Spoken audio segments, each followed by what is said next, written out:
ओम नमः श्री भगवते वासुदेवाय।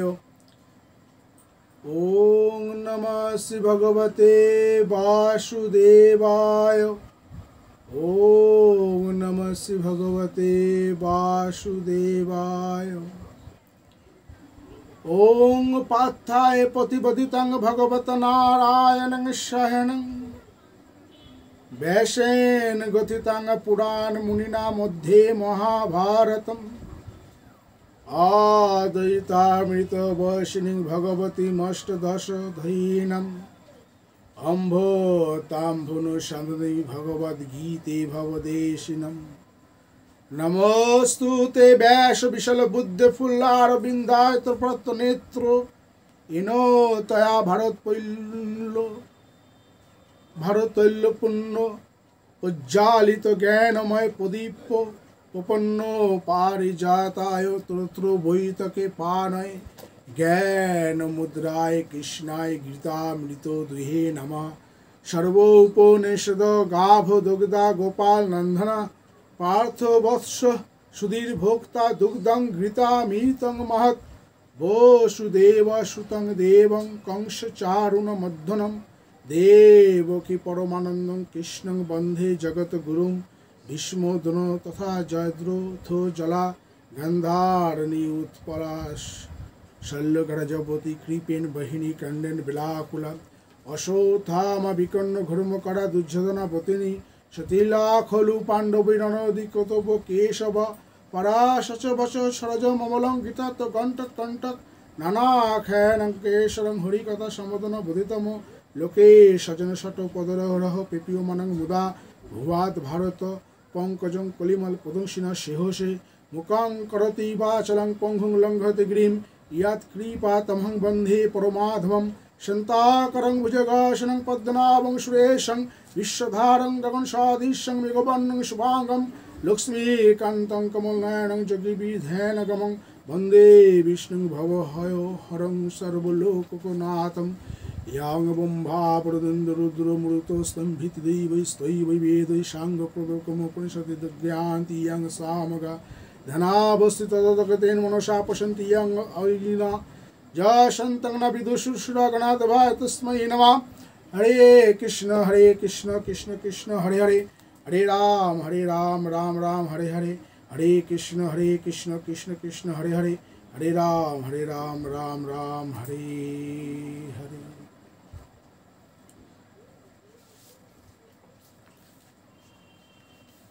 आज থেকে ধারাবাহিকভাবে আপনাদের সামনে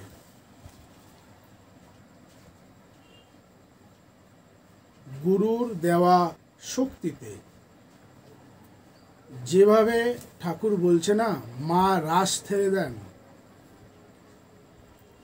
যেভাবে আমার গুরু বলছে এখন থেকে জলেও থাকা যায় ডাঙায়ও থাকা যায়, অর্থাৎ ব্যাঙাচির লেশ খসেছে। এই কথাটা আমার গুরু যেদিন উপলব্ধি করেছিলেন সেদিন থেকে আমার গুরু তিনি মহাগুরু হয়ে গেলেন। মহাগুরু কেন? যিনি গুরু তিনি তো গুরু ছিলেন না, তিনি তো কাগজে দীক্ষা নিয়েছেন। অর্থাৎ প্রত্যেকেই আমরা এই শ্রেণীর ভুক্ত, সবাই আমরা ছাত্র, সবাই আমরা ছাত্র। এই যতক্ষণ এই মনের ভেতরে এই ভাব দৃঢ়ভাবে বিশ্বাসযোগ্য না হবে ততক্ষণ আমার জ্ঞান লাভের সম্ভাবনা কম। কেননা যদিও তিনি কৃপা করে কাউকে কারোর মাধ্যমে, দেখুন ঈশ্বরকে আমরা কেউ দেখিনি এই কথা সম্পূর্ণ ধারণা ভুল। উদাহরণস্বরূপ বলা যায়, ধরুন আপনার ঠাকুরদাদাকে আপনি দেখেননি বা আপনি দেখেছেন, আপনার নাতিপুতি, তার নাতিপুতি, তার নাতিপুতি কেউ দেখেনি, তা বলে কি আপনার ঠাকুরদাদা কি সত্য নয়? আপনি যে চিহ্নস্বরূপ তার দেহের যে ছবি রেখে গেছেন বাড়িতে, সেটা কি অনেক 10 জন্মের পরেও সেই ফটোটাকে কি আপনার ঠাকুরদাদা বলা ভুল হবে? এবার দেখা গেল অনেক দিনের ফটো রাখতে গিয়ে এখানে একটু পোকা খেয়ে নিয়েছে, চোখে এখানে আরশোলা খেয়ে নিয়েছে, তারপর একজন প্রিন্টার দিয়ে আঁকলেন, হুবাহু হলো না, কিন্তু 99.66 তো হলো। সেইরূপ ঈশ্বরকে আমরা সবাই দেখেছি এই চক্ষু দ্বারা একমাত্র। এই কলিযুগ হচ্ছে এত সুন্দর সত্যের যুগ। কলিযুগ হচ্ছে সত্যের যুগ। সত্য যুগ কিসের যুগ ছিল? দাপর যুগ কিসের যুগ ছিল? ত্রেতা যুগ কিসের যুগ ছিল? এগুলো নিয়ে বিস্তারিত আলোচনার বিষয়, পঠন পাঠনের বিষয়, পণ্ডিতদের বিষয়। কিন্তু আপনি জেনে যান, আপনার পণ্ডিত হওয়ার কোনো দরকার নেই, আপনার পঠন পাঠনেরও সময় নেই, তার জন্য এই সাধু সঙ্গ করতে হয়। আজ আপনারা এখানে সবাই মিলে যে কথাগুলো শুনছেন বা ভাবছেন, প্রত্যেকের ভাবনা চিন্তা কিন্তু একরকম নয়। প্রত্যেকের চিন্তা কিন্তু এক নয়। সবাই আমরা গুরুর কাছে যাই। গুরুর কাছে কেন যাই? প্রত্যেকের চিন্তা ভাবনা, জিজ্ঞাসা একরকম থাকে না। কেউ যায়, হ্যাঁ আমি শুনেছি ওখানে এমন একজন মানুষ আছে যে অনেক কিছু বলতে পারে পরমহংসদের। কিন্তু স্বামীজি মতো, অর্থাৎ নরেন্দ্রনাথ দত্ত, বিশ্বনাথ দত্তের জ্যেষ্ঠ ছেলে, পরবর্তীকালে যার নাম হয়েছিল শ্রীমৎ স্বামী বিবেকানন্দ, সেই বিবেকানন্দকে আমরা ঘরে ঘরে পূজিত করি, তার আদর্শে চলি, তার আদর্শে অনেক কিছু তৈরি হয়েছে পৃথিবীতে। তিনি বেঁচে ছিলেন মাত্র 39 বছর। আপনার আমার বয়স কত গণনা করুন। যারা এখনো 39-এ আসেননি তারা ভাবছেন আমার তো 39 এখনো হয়নি, কতদিন বাকি আছে, কি করেছেন, কি করে যাচ্ছেন। স্বামীজি আসলেন,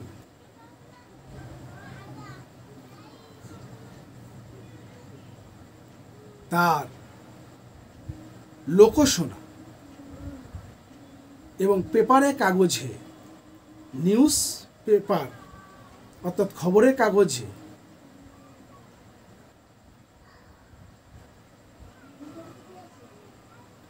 পড়া এক ব্যক্তির কাছে, অর্থাৎ তিনি কাগজে পড়ে জানতে পেরেছিলেন কেশবচন্দ্র সেনের লেখা একটি আর্টিকেল পড়েছিলেন। তিনি বোম্বে সমাজে যাতায়াত করতেন। তিনি লোকমুখে শুনেছিলেন দক্ষিণেশ্বরে এরকম একজন আছেন যাকে পাগলা ঠাকুর বলা হয়। শুধু ঈশ্বর চিন্তা ছাড়া তিনি আর কোনো চিন্তা করতে পারেন না। বলছে এরকম মানুষ হয় নাকি? বলছে এরকম মানুষ হয় নাকি? যে একটা মানুষের ভেতরে কত রকম চিন্তা থাকতে পারে, শুধুমাত্র ঈশ্বর চিন্তা।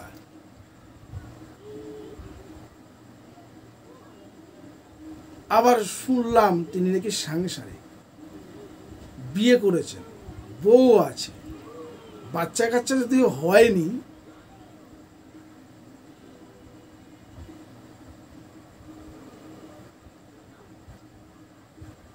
এদিকে কালীঘরের পুরোহিত মাছ খায়, আগে বলির পাঁঠা মাংস খেত, মায়ের কাছে তামাক খায়, এখন প্রায় চলে, কেউ আসলে তাকেও তামাক দেয়।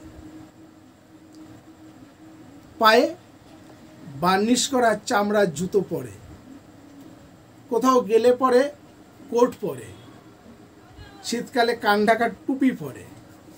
পুরো একজন সাংসারিক মানুষের যেরকম যেরকম বেশভূষা থাকা কথা, খাওয়া দাওয়া থাকা কথা, সেরকম করে। শুধু পার্থক্য শয়ন আর চিন্তাধারা। তিনি শয়ন করেন, তার স্ত্রী, তার সহধর্মিণী, যাকে আমরা পূজিত করি মা শারদা দেবী হিসাবে। শুধু পূজিত নয়, সারা বিশ্ব যাকে জগৎ জননী মানে। ওই একটা কথায় আছে না, মন্ত্রে আছে, জননীং শারদাং দেবীং রামকৃষ্ণং জগদ্গুরুম পাদ পদ্মে তয়সিতবা পুনমামি মুহুর্মুহু, পুনমামি মুহুর্মুহু।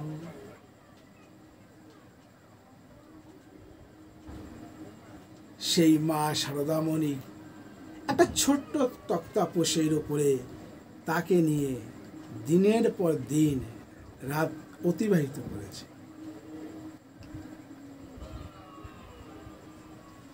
এখানে যারা ভিডিও দেখছেন, আশা করি কথাগুলো বুঝতে পারছেন।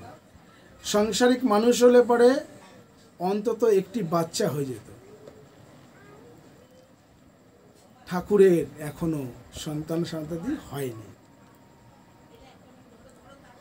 চিন্তাধারা তাহলে কোন পর্যায়ে পৌঁছতে পারে বুঝে যান একটা বাক্যে। তিনি কি ঈশ্বর ছিলেন? ঈশ্বর যারা এসেছেন পৃথিবীতে, প্রত্যেকের একটা না একটা সন্তানাদি আছে। চৈতন্যদেবের নেই, যীশুখ্রিস্টের নেই, এরকম উদাহরণও আছে। তার মধ্যে একজন হচ্ছেন ঠাকুর শ্রীরামকৃষ্ণ, তার সন্তানাদি হয়নি। যেইভাবে দৈহিক চাহিদা, দৈহিক কামনা বাসনা পূরণের জন্য আমরা বিবাহ বন্ধনে বসি, ঠাকুর শ্রীরামকৃষ্ণের সেই রকম বিবাহ বন্ধন হয়নি। তাহলে এরকম বিয়ে আপনি করে দেখুন, তারপরে স্ত্রীকে কামভাবে স্পর্শ কিন্তু করতে পারবেন না, বেবি টিউবের সাহায্যে সন্তান নিতে পারবেন না। এই জগৎ সংসারের সমস্ত সন্তানাদি যিনি গর্ভে ধারণ করেন তিনি জগৎ জননী, এমনি মুখের কথা নয়। আমরা যারা রামকৃষ্ণ মিশনের দীক্ষিত, যারা আমরা রামকৃষ্ণের তনয়া, আমরা যারা ঠাকুর শ্রী রামকৃষ্ণের পুত্র এবং কন্যা আছি, পরে সাধু হয়, পরে সন্ন্যাসী হয়। তাই বিবেকানন্দ হয়ে ঠাকুরের কাছে আসেনি। বিশ্ব আচার্য বিবেকানন্দ ঠাকুরের কাছে তখন বিশ্ব আচার্য হয়ে আসেনি, এসেছিলেন বিশ্বনাথ দত্তের জ্যেষ্ঠ পুত্র নরেন্দ্রনাথ দত্ত। এই জায়গাটা আপনারা পয়েন্ট করে রাখুন।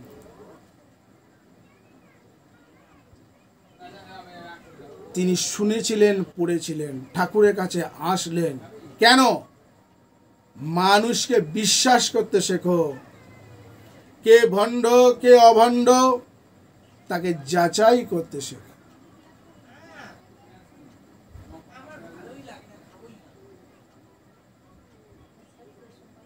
তাই যে ভাব নিয়ে আসো না কেন, প্রশ্নটা যেন সঠিক হয়। তুমি কি জন্য এসেছো, কার কাছে এসেছো? তুমি যদি পকেট মারের কাছে গিয়ে রামকৃষ্ণের আদর্শ শিখতে চাও, এটা ভুল। তুমি একজন মুচির কাছে গিয়ে যদি ঠাকুর শ্রী রামকৃষ্ণের ভাবধারায় চলতে চাও, তার আদর্শকে নিয়ে, তার জীবনযাত্রাকে ফলো করে, এটা মূর্খের সাথে বাস করছো।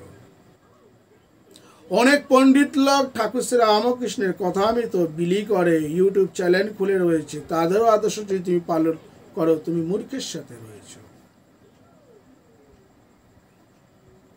যদি পালন করতেই হয়, ঠাকুর শ্রীরামকৃষ্ণের কথামৃতর প্রত্যেকটা কথা, স্বামী বিবেকানন্দর প্রত্যেকটা কথা, শ্রীমার প্রত্যেকটা কথা, এবং নাও প্রেজেন্ট টাইম গৌতম মহারাজ যিনি প্রেসিডেন্ট পদে হোল্ড করছেন, আমাদের বেলুড় মঠের অধ্যক্ষ, সারা পৃথিবীর রামকৃষ্ণ মিশনের অধ্যক্ষ এবং সবার গুরু, যিনি বর্তমান নাও প্রেজেন্ট টাইম গৌতম মহারাজ, তাকে দর্শন করুন, ঠাকুর শ্রীরামকৃষ্ণকে দর্শন করা হবে।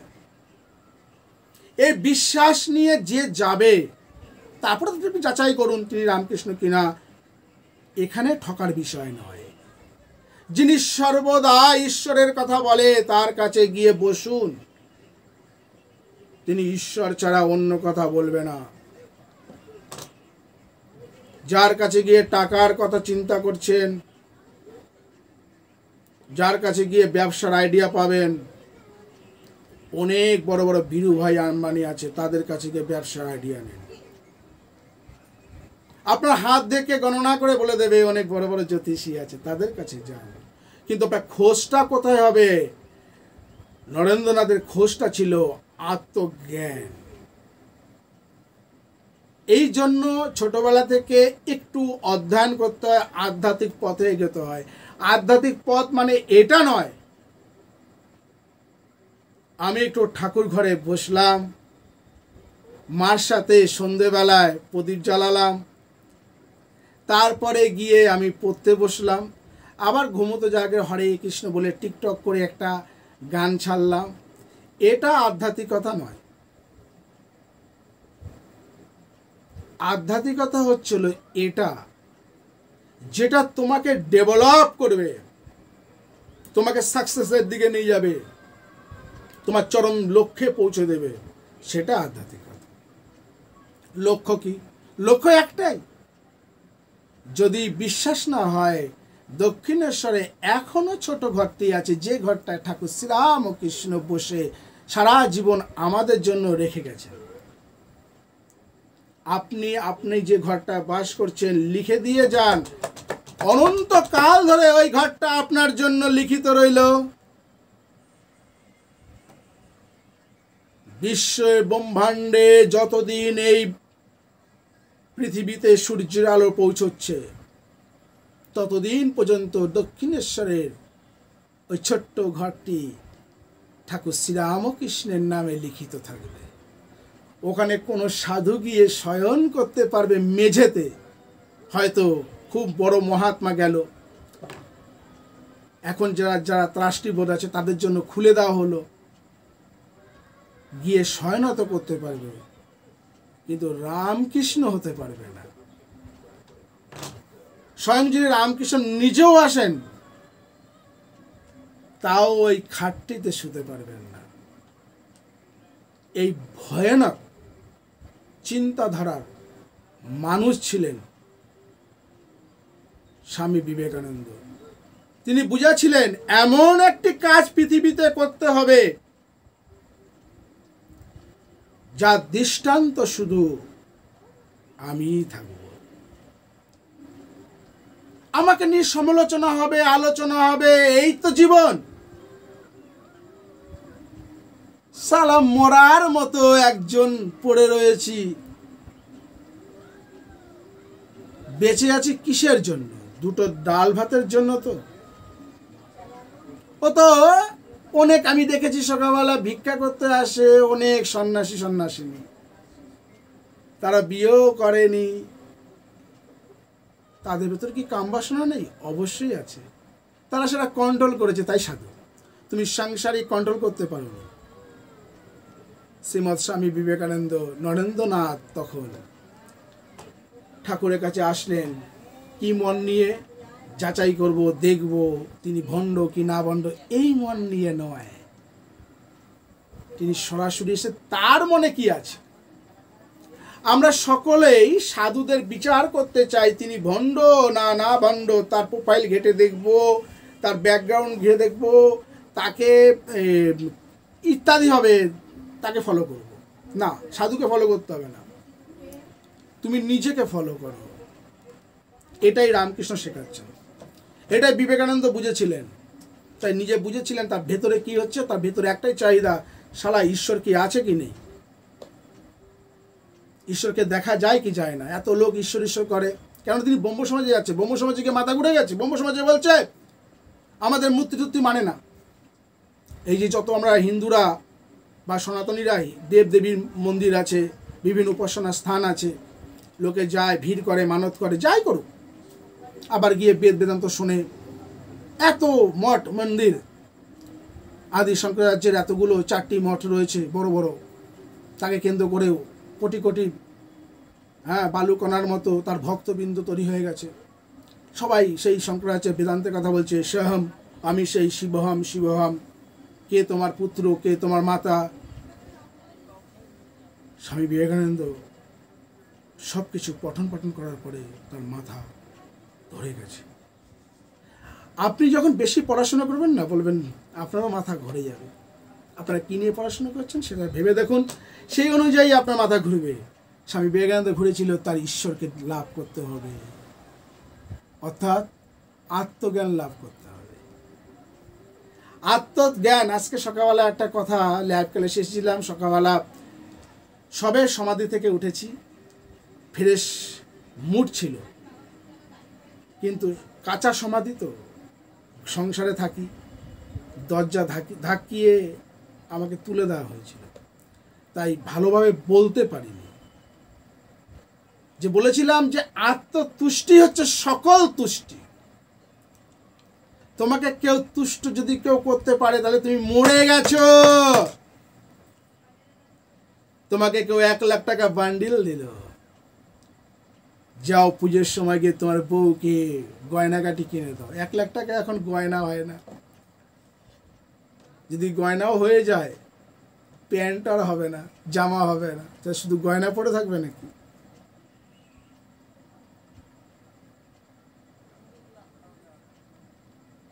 তাই নিজের মনকে জিজ্ঞাসা করুন সাধুর কাছে যাওয়ার আগে।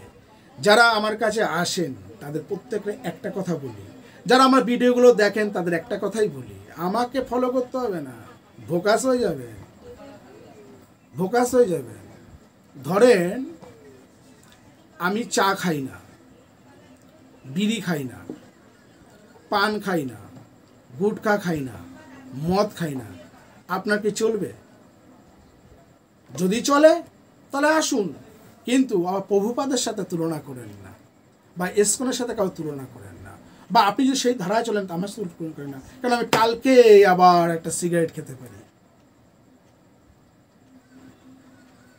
আজ হয়তো সিগারেট খাচ্ছি না, এখন খাচ্ছি না, কালকে খেতে পারি। অতএব আমাকে ফলো করবেন না, আমাকে কিছু দিনলিপি করবেন না, ভোকাস হবে। যদি দিনলিপি করতে হয় নিজেকে ফলো করুন, ঠাকুর শ্রী রামকৃষ্ণকে ফলো করতে হবে না, কেননা আপনার ঘরে যে বউ আছে তাকে কমভাবে স্পর্শ করতে পারবেন না, ডোন্ট মাইন্ড।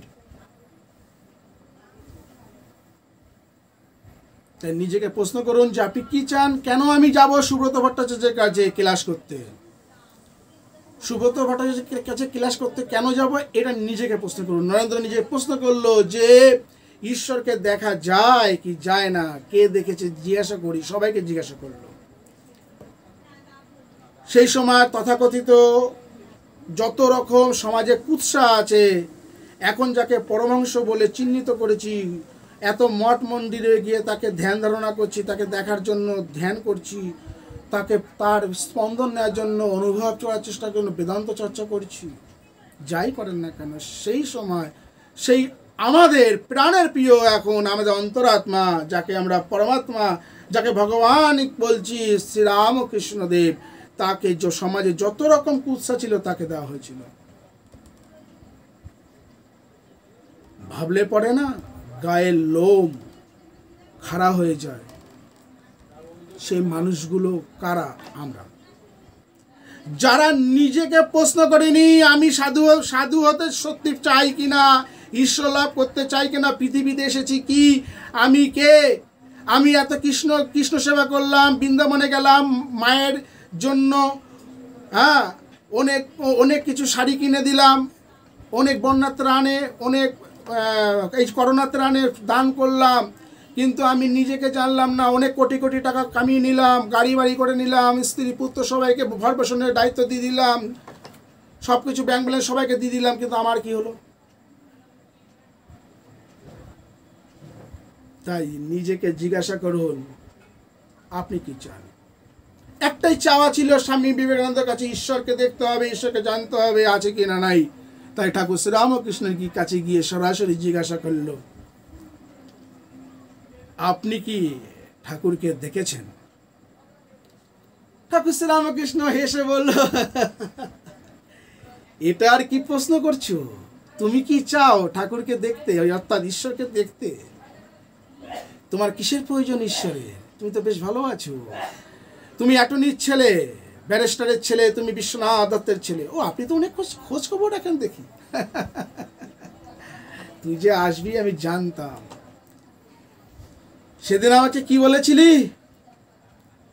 আমার যখন ভাব হয়েছিল বলেছি মির্গি রোগী, এর মাথায় গন্ডগোল আছে। পরবর্তীকালে এটা নিয়ে অনেকে ব্যঙ্গোত্তপ করেছিল, এখনো করে ঠাকুর শ্রীরামকৃষ্ণকে মাছ খেয়ে খান বলে। অনেকে সাধু সমাজও তাকে ভগবান বলে মেনে নেননি। শ্রীমৎ স্বামী বিবেকানন্দ, তখন নরেন্দ্রনাথ, তখন কিন্তু ভগবান ঠাকুরকে কিন্তু ভগবান মেনে নেয়নি, তিনি পরমহংস তাও মেনে নেয়নি, তিনি সাধু তাও মেনে নেয়নি, এমনকি তার কালীকে পর্যন্ত মানেনি, তার আরাধ্য দেবীকে। তাকে তো মানা দূরে থাক।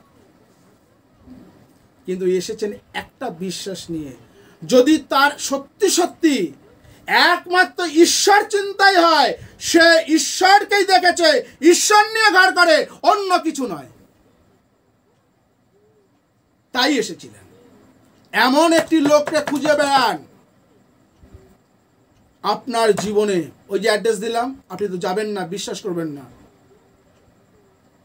আপনি শুরু করে দেবেন, ও নিজে রামকৃষ্ণ মিশনের দীক্ষিত, তো তাই রামকৃষ্ণ মিশনের প্রচার করছেন। ওই যে বললাম গৌতম মহারাজ, এখন নাও প্রেজেন্ট টাইম যে বেলুড় মঠের যে প্রেসিডেন্ট মহারাজ, তিনি রামকৃষ্ণ। আমি বলছি, আমি আমি আমি অনুভব করেছি, আমি তাকে দর্শন করেছি চোখ দিয়ে। এ রামকৃষ্ণ ছাড়া কিছু হতে পারে না। আমার গুরু মহারাজ শ্রীমৎ স্বামী বাগীশানন্দজি মহারাজ, তিনিও রামকৃষ্ণ ছিলেন। বেলুড় মঠের প্রত্যেকটা স্বামীজি রামকৃষ্ণ। এবার যদি চলে আসি সোহম বেদান্ত জ্ঞানে, গীতার জ্ঞানে, সর্বভূতেষু চণ্ডীর জ্ঞানে সর্বভূতেষু, পিঁপড়েটাও পর্যন্ত রামকৃষ্ণ। আপনি কাকে বাদ দিচ্ছেন? ঘরে যে বালু কণা আছে সেটাও রামকৃষ্ণ, প্রতি অনুপরণিত রামকৃষ্ণ আছে। কিন্তু এত কথা গিয়ে লাভ ছিল না, এত কথা তখন ভাবনার বিষয় ছিল না। একটা ভাবনার বিষয় ছিল, আমাকে জানতে হবে ঈশ্বর আছে কি নেই। নরেন্দ্রনাথ সেই প্রশ্নটাই করলেন, আপনি কি ঈশ্বরকে দেখেছেন? এইভাবে নয়, সরাসরি গিয়ে জিজ্ঞাসা করলেন, বসলেন, আপনাকে একটা কথা জিজ্ঞাসা করি। বলছে, বলো। ঠাকুর মুচকি মুচকি হাসছে, ভেতরে তার একটাই চিন্তা, ঈশ্বর চিন্তা চলছে। যিনি ঈশ্বর হন তিনি কি করে ঈশ্বর চিন্তা করেন? এই প্রশ্ন পরে আসছে। কোশ্চেনটা এখানেই আসে। ঠাকুর শ্রীরামকৃষ্ণ সোজা উত্তর দিলেন। সোজা উত্তর দিচ্ছেন কি সেটা ঠাকুর শ্রীরামকৃষ্ণ পরিষ্কার বললেন, তুই যদি দেখতে চাস আমি তোকে দেখাতে পারি। আমরা অনেকেই বলি আমি ঈশ্বর লাভ করেছি, আমি ঈশ্বরকে দেখেছি। গিয়ে তাকে সরাসরি প্রশ্ন করুন, কোনো মিথ্যা সত্য না। কিন্তু আপনাকে নরেন্দ্রনাথের মতো আগামী দিন বিবেকানন্দ হবেন, প্রস্তুত আছেন তো? যারা যেসব ভাইরা আমার ভিডিওটা দেখছো, যাদের এখন 39 হয়নি, সবে 17 থেকে 18 হয়েছে, নবযৌবন সম্পন্না অনেক সুন্দরী সুন্দরী মেয়েরা তোমাকে টুইট করছে। স্বামী বিবেকানন্দর সময় যখন নরেন্দ্রনাথ ছিল, সকলের আদরে নরেন, তার মা ভুবনেশ্বর দেবী বিলে একটু বড় হয়েছে, অনেক মেয়েরা তাকে টুইট করেছে। ছাড় দেয়নি। তিনি যখন সন্ন্যাস নিয়ে নিয়েছেন, বৈরাগ্য নিয়ে নিয়েছেন, আমাদের ভারতীয় সনাতন ধর্মের একটা শিক্ষা আছে, বিউটি আছে। সন্ন্যাসীরা বিয়ে করতে পারে না, সন্ন্যাসীরা কোনো পরিস্থিতিকে মাতৃ চোখে ছাড়া অন্য চোখে দেখতে পারে না। গুলিয়ে ফেলবেন না অন্য অন্য সন্ন্যাসীদের সাথে। আমি শ্রীমৎ স্বামী বিবেকানন্দের কথা বলছি। স্বামী বিবেকানন্দ একটি ছিল, কেন আর লাখে কি আর বিবেকানন্দ জন্মাবে না? বিবেকানন্দ জন্মাবে, কিন্তু আমরা ধরতে পারবো না। কেন? শ্রীমৎ স্বামী বিবেকানন্দ আর ঠাকুর অভেদ ছিলেন। এটা যখন তুমি মানবে তখন গৌতম মহারাজকে তুমি মানতে পারবে যে ইনি স্বামী বিবেকানন্দ, ইনি ঠাকুর। তার ঊর্ধ্বে হচ্ছিল শ্রীমৎ কে, কাকে দিয়ে শুরু হয়েছিল যাত্রা? এই প্রশ্ন পরে আসবো, তার আগে যে কথাটা বলছিলাম সেটার মধ্যে সম্পূর্ণ করি।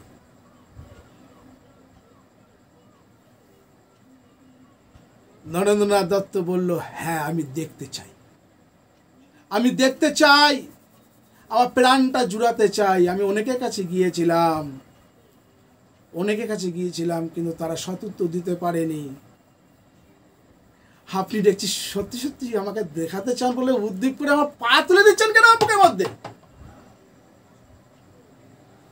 যেই বুকের মধ্যে পা তুলে দিয়েছেন স্বামী বিবেকানন্দ কিছুক্ষণ সঙ্গে সঙ্গে বলছে, আমাকে ছেড়ে দিন, আমার মা আছে, আমার ভাই আছে, আমার কি করছেন? আমাদের এরকম হয়। প্রথম আমার কথা শুনে অনেকে মনে করেন এনার মতো সংসার দেব পালন করবো, ব্যস্ত আছেন। বউ টিকটক করছে, সুন্দরী মহিলা, ছেলে আছে সুন্দর একটা ফুটফুটে। আবার শুনেছি উনি এক অফিসে জব করেন, আর মাঝে মাঝে তারা মায়ের নাম করে, পুজো টুজো করে, ভালোই খেয়ে দিয়ে আছে। এর মতো আমিও হব। কিন্তু কিছুদিন পরে আসার পরে মাথা ঘুরে যায়, শালা আমার দ্বারা হবে না। কেননা 1 ঘন্টা জপের জায়গায় 2 ঘন্টা ধ্যান করতে বলা হয়, পারবেন না। আপনি সারাদিন জপ করতে পারবেন, বিড় করে মালা জপ করতে পারবেন। এই কুমড়ো কত করে রে? এই কালকে আশ্রমে এসো। জপ সহজ, ধ্যান তার থেকে কঠিন। ধ্যান করুন। তাই আমার গুরু মহারাজ শিক্ষা দিয়েছিলেন, করতে হবে ধ্যান, আগে করতে হবে ধ্যান। ধ্যান করো। কতক্ষণ বসে এক নাগারে তুমি ধ্যান করতে পারো, অর্থাৎ আগে বসার অভ্যাস করো, স্থির হও, চঞ্চলতা কমাও।